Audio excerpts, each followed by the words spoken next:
Bonjour à tous et à toutes. Donc je suis Olivier Besancenot du NPA. Pour savoir ce qui est une grève, pour en avoir fait quelques-unes, je sais que pour l'avoir fait, on a besoin de personne à l'extérieur pour savoir comment il faut la faire et comment il faut la tenir. Donc vous savez mieux que moi les bonnes raisons que vous avez d'être en lutte, en grève depuis lundi dernier et de tenir bon. Donc moi, le sens de ma présence, en fait, c'est assez pratique. Je suis pas là pour faire des longs discours. C'est d'essayer de voir modestement et humblement, parce qu'on n'a pas le bras super long, mais c'est de voir comment on peut vous aider, comment on peut être utile d'une manière ou d'une autre pour votre mobilisation et faire en sorte qu'elle puisse aboutir. Donc voilà, donc ce qu'on peut faire, nous, que je disais, on n'a pas le bras long dans les institutions, on n'a pas le bras long avec le patronat du secteur. En revanche, ce qu'on peut faire, c'est militer, c'est-à-dire qu'on a des réseaux, aider à ce que le mouvement puisse s'étendre, puisse avoir du soutien. Je sais que demain, il y a une boîte importante devant le conseil régional et il y aura du soutien. Je sais que d'ores et déjà, il y aura du monde, par exemple. Médiatiquement, quand on nous tend le micro, évidemment, on peut essayer d'en caser une pour vous. Enfin, ça, on pas essayer, on le fait systématiquement si vous nous le demandez. Par exemple, en l'occurrence, le micro, c'est pas trop à nous qu'on le tend en ce moment, puisqu'on aime nous parler d'une multitude de trucs, surtout si c'est bien anxiogène, à base de faits divers, à base de crise sanitaire, à base de tout ce qui divise la population.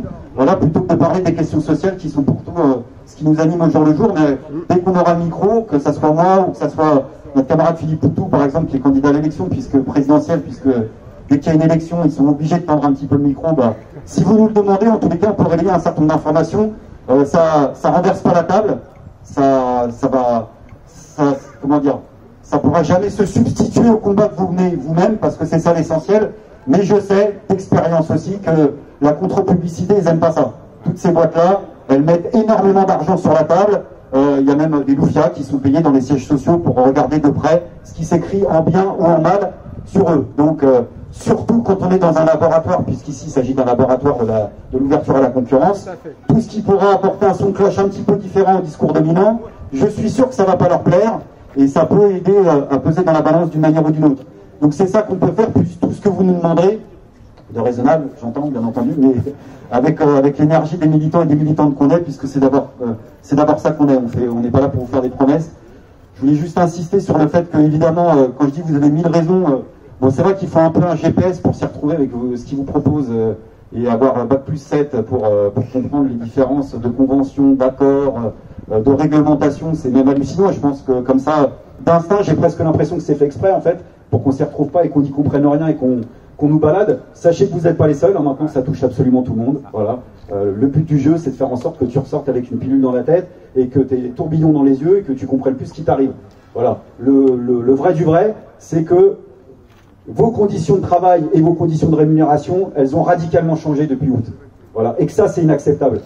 Et qu'il n'y a pas besoin d'avoir fait bac+7, bac+8, bac+9, bac+39. Vous pouvez mettre tous les chiffres que vous voulez pour comprendre que quand on travaille, par exemple, 45 heures, on doit être payé 45 heures. Ouais, ça, c'est net, c'est le BABA. Que, par exemple, les questions de roulement, ça aussi, c'est des trucs...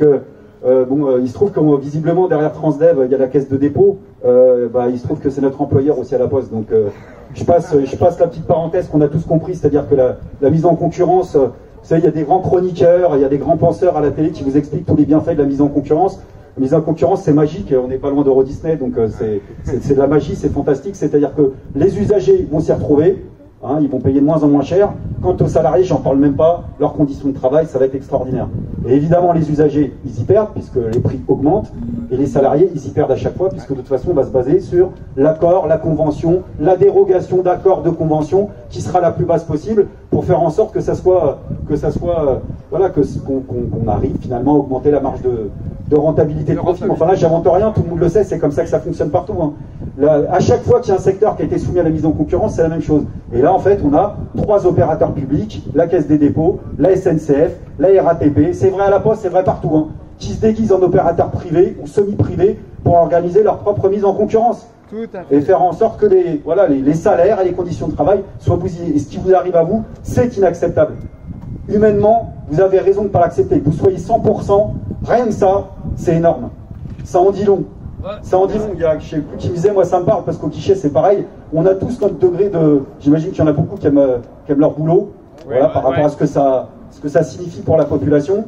Quand on ne te donne plus les moyens de faire ton taf correctement, au bout d'un moment, chacun a son seuil de saturation au niveau humain. Et au bout d'un moment, quand tu n'as plus les moyens de faire ton taf, tu deviens con. Moi, le premier, on est tous comme ça.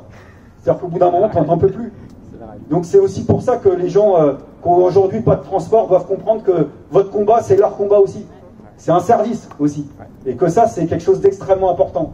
Donc quand on n'a pas de roulement, par exemple, pas la possibilité de se projeter ne serait-ce que la semaine prochaine, d'avoir des temps de pause et des amplitudes horaires que connaissent par exemple les caissières dans les supermarchés, ça veut dire qu'en réalité, vous allez passer, soi-disant, votre vie entière à penser qu'au taf et à être sous pression.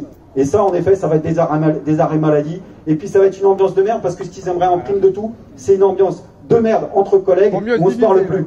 Et le fait que vous soyez unis, rien que pour ça, c'est énorme. Rien que pour ça, c'est énorme. Donc moi, je termine en disant que nous, on a une position sur le fond. Sur le fond, c'est qu'on serait pour qu'il n'y ait qu'un seul secteur des transports publics. Voilà. Un seul secteur des transports pour tous et toutes, basé sur les accords les plus hauts. Voilà, les plus hauts, c'est-à-dire ceux qui ont été arrachés par les mobilisations, que ce soit en termes de salaire, de conditions de travail. Et c'est pour ça que j'ai vraiment, dans les trucs qui les inquiètent, juste d'expérience de gréviste, c'est d'abord l'argent, parce que mine de rien, le fait que ça ne tourne pas, je veux dire, le fait que l'argent ne rentre pas pour vous, c'est vrai aussi pour eux. Alors ils ont des cagnottes de côté, ils ont tout ça, mais mine de rien, ça compte. Le risque d'extension, ça, ils n'aiment pas. Parce que pour eux, c'est stratégique. Il faut négocier dépôt par dépôt. Chez nous, c'est bureau par bureau, de préférence même service par service, en disant, toi, t'inquiète, je vais te mettre bien, mais tu sais, tout ça, on connaît. Dès que ça commence à s'étendre un peu, même en termes de risque, hein, des fois, simplement le fait d'avoir la volonté d'étendre, rien que ça, vous pouvez être sûr que eux, ils ont des colonnes avec plus, moins, ils disent, ah merde, on a un petit problème. Donc ça, ayez-le en tête parce que c'est quelque chose de super important. Et puis enfin, vous avez déjà gagné, j'ai vu passer un article où c'est l'un d'entre vous qui disait ça, que vous avez déjà gagné quoi qu'il en soit votre conflit.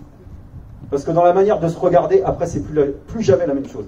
Et ça c'est super important parce que quand je disais quand il y a une ambiance de merde dans une boîte, quand on nous pousse à penser qu'on est moins que rien, qu'on est là, que bon finalement qu'à faire son taf en regardant ses pieds, en regardant même plus les gens qu'on sert, bah, il y a une autre façon de se regarder, c'est ce que vous êtes en train de faire. Et quand vous rentrerez ici avec des victoires, de toute façon, vous allez rentrer la tête haute. Et il y en a qui vont regarder leur compte. Ce ne sera pas vous. L'histoire, quoi qu'il en soit, donc à vous de nous dire comment on pourra vous aider d'une manière ou d'une autre, et puis aussi de façon unitaire, parce que je pense qu'il y a pas mal de personnes qui vont défiler ici. Le faire des fois ensemble, c'est aussi la possibilité d'attirer un peu plus de médias, parce que je vous dis, les médias en ce moment, ils ont d'autres trucs. Voilà, et puis je pense que ceux qui sont sur les plateaux télé, je pense pas qu'ils prennent forcément les bus, les transports en commun, donc ça leur parle pas forcément. Voilà, mais il faut faire du bruit pour ça. Voilà, il faut faire du bruit. Donc force à vous, plein de courage, et puis on sera là si vous nous le demandez. Donc on vous dit rendez-vous demain à 5h au dépôt pour aller donc faire une petite visite à Madame Pécresse et ensuite à Issy-les-Moulineaux à notre siège social. Ouais, on compte sur vous demain. C'est super important. On a commandé les cars. On est d'accord, on part à 5 cars. 2 à Lieusaint, 2 sur Volpénille, 1 à Vulaine-sur-Seine. Donc s'il vous plaît, soyez là à 5h, on compte sur vous. C'est super important. Faites passer le message. À Pécresse, hein. Merci à tous. Et merci beaucoup à notre invité, à notre hôte. Merci pour le soutien. Merci beaucoup.